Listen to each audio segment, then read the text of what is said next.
What's up, everybody? It's the Daywalker Reporter in the afternoon. Now we're looking at pretty nice weather over the horizon. It's seemingly in the 50s, most likely. And I'm here to talk about a very interesting concept. And this is where I get kind of pretentious because I start out my entire video saying a very interesting concept. But anyway, I'm here to talk about the importance of media that is not necessarily the most positive of media. Stuff that's kind of violent, gory, messed up in a lot of different ways. Now, I'm going to explore some concepts with you guys in hopes that you will understand why people make media like this, and hopefully understand why people might indulge or like stuff like this. Now you guys are probably getting a full aerial view of where I'm walking. I'm going to tell you guys, I'm walking in the middle of nowhere. So, yeah. Characters are not real people. Characters are symbols of real people. They're symbols of ideas. Scenarios that happen in stories are not real scenarios. They're things that have never actually happened. Now, a lot of people will get concerned because they're worried about the fact that people can't be able to discern the difference between reality and fiction. Well, I'm going to tell you, can you discern the difference between reality and fiction?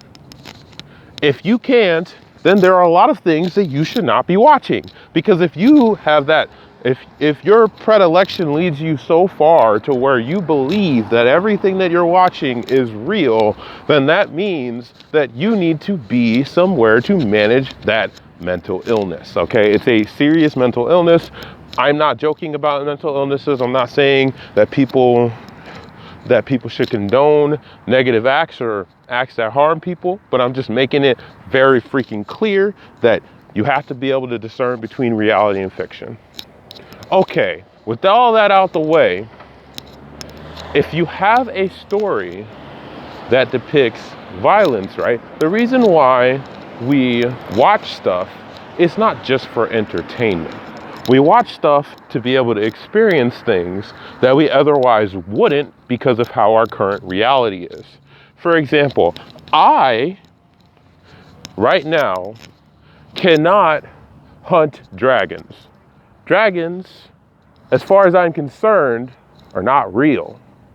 And with that taken into consideration, if I'm watching a story about people hunting dragons, you don't see me going out here trying to hunt dragons now, do ya?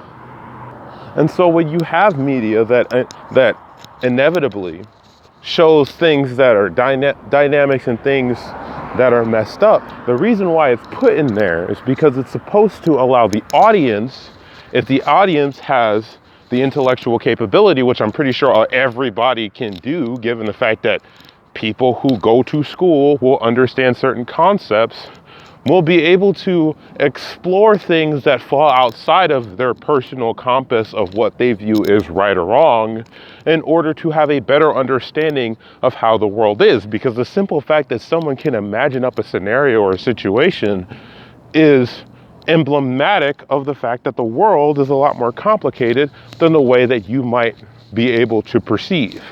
And when a writer does a really good job at fleshing those things out, that means that it helps us to be better, more worldly people, to be more aware of the world around us and different people and individuals we might run into. For example, if you have a character that's supposed to be a representation of a particular character from another media or a person throughout history, that character is not that person. That character is the individual who's writing its interpretation of what that person is, and therefore not 100% representative of that person. For example, if I were to write a story about Martin Luther King, right? And my story about Martin Luther King was about him being a 12-armed, super, tall dude with the capability to fly with bat wings, and he did justice for African Americans by fighting KKK members and taking names then I would be not representing accurately who that person was, but it would be a symbol of what I imagine that person to be, because I have a certain purpose in mind when depicting that person like that. And in this case, I was just depicting that person like that to be kind of random because I have a lot of respect for Martin Luther King, don't get me wrong, but I did it just to sort of be random and because he kind of seems like probably the best thing to sort of talk about in this. Another example would be if you have Dr. Tenma from Monster. Now, Dr. Tenma isn't an actual neurosurgeon. He's not an actual person who exists, but Naoki Urasawa does a really good job at convincing us that he's a real person, convincing us that he's a person with certain likes and dislikes and understandings of the world around it. But he's just a symbol, in essence, a stereotype of what a neurosurgeon is. Because that's what stereotypes are. There are kind of codified, very simplified ideas of what these different of what this sort of person who's in this field or person who's in a particular race are supposed to represent.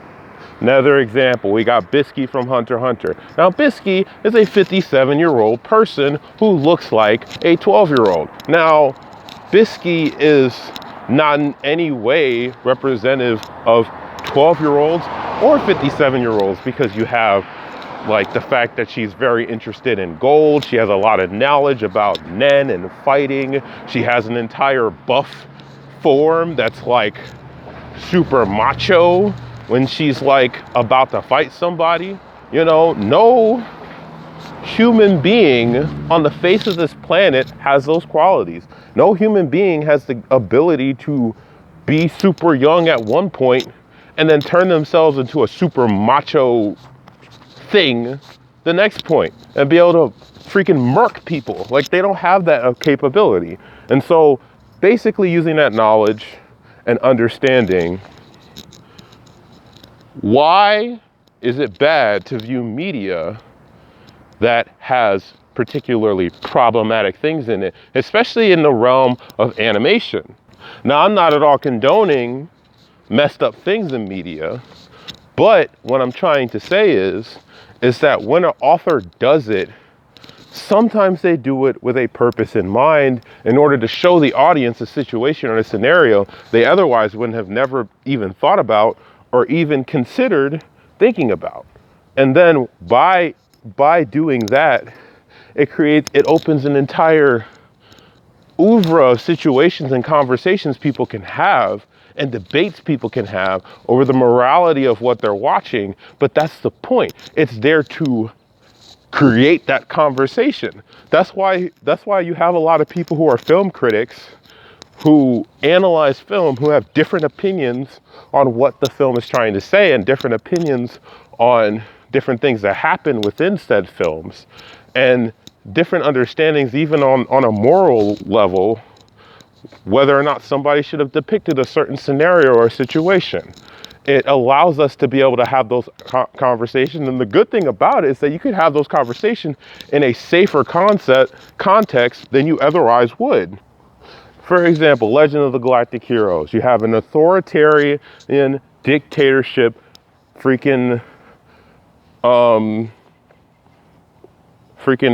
what's it called? Civilization, which inhabits the stars, you know. And then you have the Free Planets Alliance, which is a democratic nation, right? Now, in the real world, we would not want to see a war between a freaking aristocracy or a dictatorship go up against a world where, go up against some freaking civilization where there's democracy. We wouldn't want to see those dynamics in the real world. We wouldn't want to see the body count of what would happen, especially in the case of Legend of Galactic Heroes, where you have, in essence, people dying in the millions and billions because human beings populate the stars. We have civilizations among the stars. We have different planets where we have colonized at that point in the series of Legend of the Galactic Heroes. And so, nobody wants to live that sort of lifestyle, living in that sort of situation. But then again, it's like you can you can be able to explore in your mind what it would be like to live in the Free Planets Alliance, where you got a corrupt government of people who are patriotic and are really trying to back money interests in a place called Fezon. Now, I need to do a full entire analysis of Legend of Galactic Heroes, one of my favorite anime, but you get what I'm saying? Like, you get to explore the moral ramifications of even like an aristocracy where it's kind of just, you know, which doesn't exist in the real world, but you're able to consider it, you're able to think about it. And all of that is divorced from the realities that you ultimately faced. All of that is divorced from the situations that you ultimately have to think about. And that's freaking beneficial, especially if we were to call this a democratic society. I wouldn't necessarily call it that 100%, but especially in like a democratic society where it's more so about ideas, sort of meeting at the table, and we're exploring these ideas and thinking about these ideas and formulating our own understanding and our own morality over whether or not we think these things should be implemented in our society, shouldn't be implemented in our society. And in essence, that's one of the important roles that art serves. And I'm kind of going on a ramble, but I digress. So yeah, like, what do you think about that? What do you think about like sort of controversial media, sort of depicting things that are messed up? I personally am someone who's not 100% against it. I think that it serves a purpose. If you actually think about it, it's something that if you're in a conversation with somebody else about, that you can be able to have sort of a debate, a reasonable debate and conversation over the different interpretations you have about that controversial media, and then somehow come to a better understanding of the reality around you. Because in truth, we don't understand everything there is to understand. We're constantly learning new things, and if somebody has a certain perspective that is different from everybody else, then I believe that that perspective should be considered and listened to and debated in a reasonable context and environment. Now, I got into realms of politics and all that kind of stuff, but that's the thing about media. Media impacts everything. Media is important. But yeah, that's all I got for today. I'll see y'all tomorrow. See you in the next one.